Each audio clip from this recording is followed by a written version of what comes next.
نحمده ونصلي على رسول الكريم بسم الله الرحمن الرحيم الحمد لله رب العالمين صدق الله العظيم وصدق رسوله النبي الكريم ونحن على ذلك لمن الشاهدين والشاكرين والحمد لله رب العالمين۔ ناظرین، عید الاضحیٰ کا آج تیسرا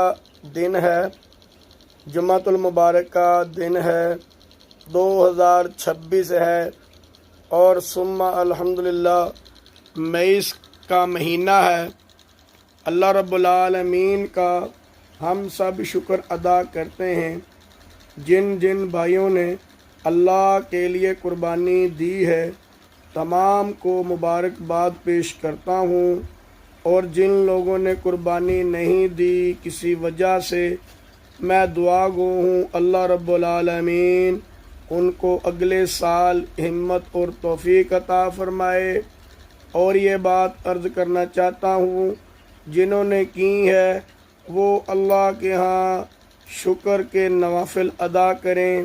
اور جنہوں نے نہیں دی وہ صلاۃ الحاجت کے نوافل ادا کریں۔ جنہوں نے قربانی اللہ کے لیے دی ہیں وہ اللہ کا شکر ادا کریں کہ انہوں نے کسی کے اوپر احسان نہیں کیا، کسی کے اوپر کوئی بھی انہوں نے کسی قسم کا کسی کے اوپر کسی کا احسان نہیں ہے۔ یہ ھذا من فضل ربی ہے، اللہ رب العالمین کا فضل ہے، کرم ہے، اور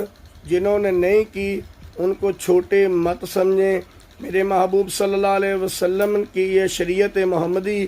یہ کمال کی شریعت ہے، کامل رہبر، کامل شریعت، جس نے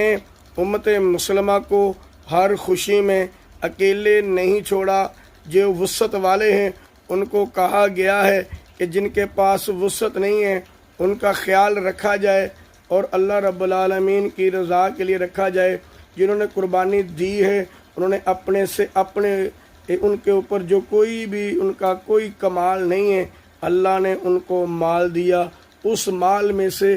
چند روپے دیے ہیں انہوں نے۔ اور میں یہ تو کہتا ہوں اللہ رب العالمین کی ذات وہ ذات ہے جس کے لیے جان دینا بھی آسان ہونی چاہیے، اور ہونی بھی ہے۔ الحمدللہ ہم ایمان والے ہیں، مسلمان ہیں، اللہ پر قربان ہونے والے ہیں، تو اس لیے جو بھائی نے قربانی کی ہیں وہ اللہ کا شکر ادا کریں، جنہوں نے نہیں کی وہ اللہ کی رضا ہے، جس کو چاہتا ہے